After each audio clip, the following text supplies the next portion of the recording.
Good afternoon. Hello there.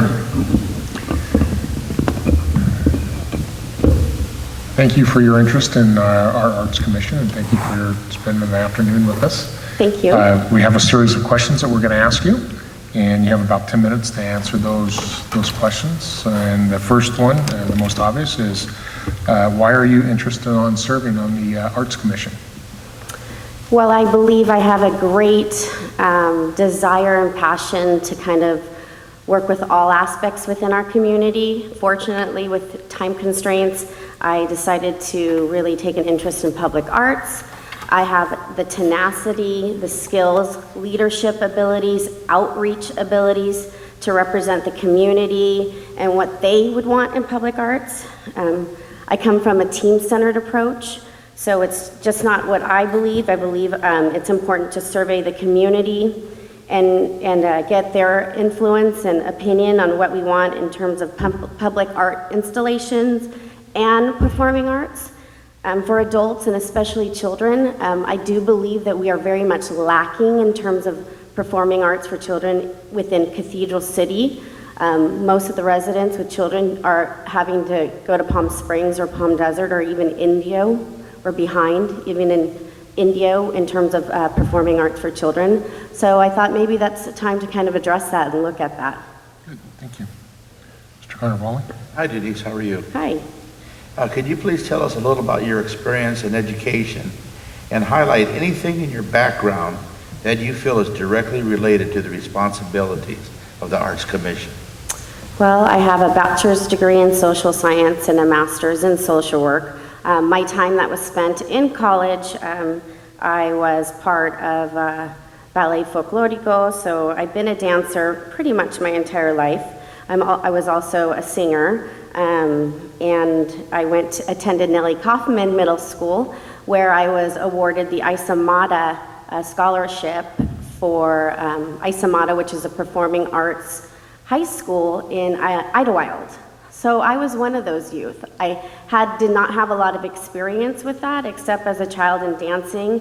But again, the community was so limited, I had the opportunity to go, and that's kind of what I want to give. I want to reach out to the youth and kind of figure out how we can help them and utilize our resources to kind of plug into fostering that love of public arts.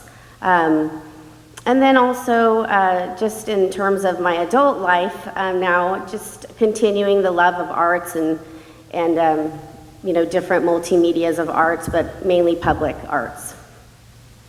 Thank you. Can you go into a little bit more detail about your philosophy about the role of public art in the community, and should it be controversial?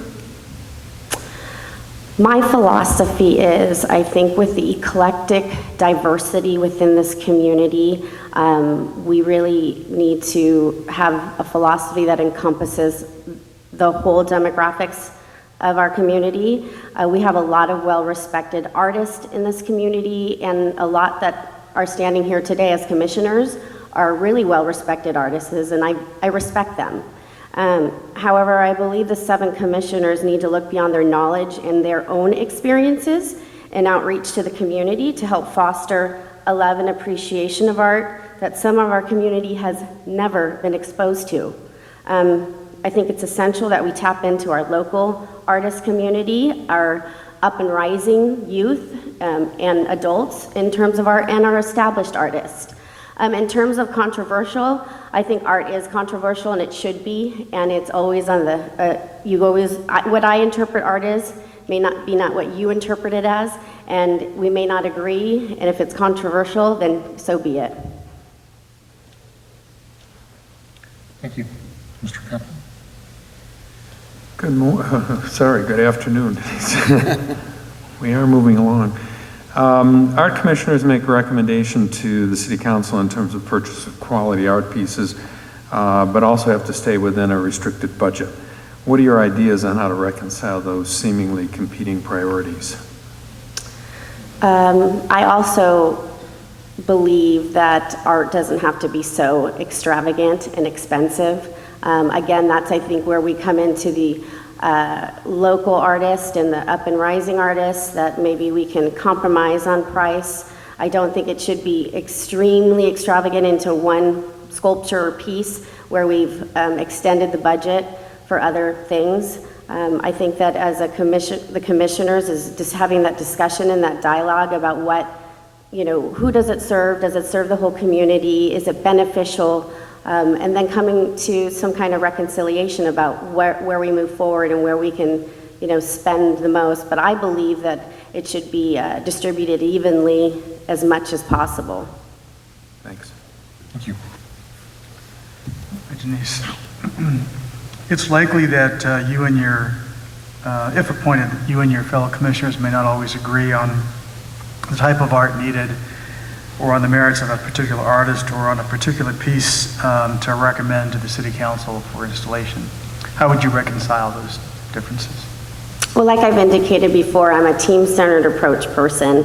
I don't work on my own self-serving interest. I work on what's best for the community and who does it represent. Is it a good representation for our eclectic demographics, our children, our families, our gay friendly population, our elderly? There's so many people that encompass Cathedral City. So if we have a disagreement, it's like going back to basics and looking to see who that is going to represent. And then also coming to common grounds and the pros and cons and having discussion. I think that it's communication and less ego to get, we're not here for our own self-serving interests, we're here to represent the community. So I think it's just having a discussion and going back to basic pro and con. Thank you, Denise, I appreciate it. Is there anything that we haven't covered this afternoon that you would like to add? I just feel as though I'd be a good member of the Public Arts Commission as a lifelong resident, Mexican-American, mother of two, that represents a different age demographic that's not really represented really well in city council or commissioner spots. And I'd also like to see family-centered performing arts and public art displays a little bit more. So that's kind of the approach that I'm taking. How long have Thank you you. lived in Cathedral City?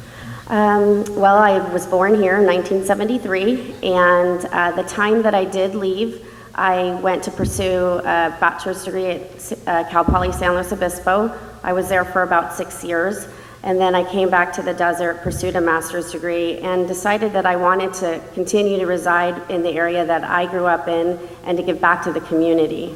So quite some time. Thank you very much. Thank Appreciate you. it. Thanks, Denise. Thank you.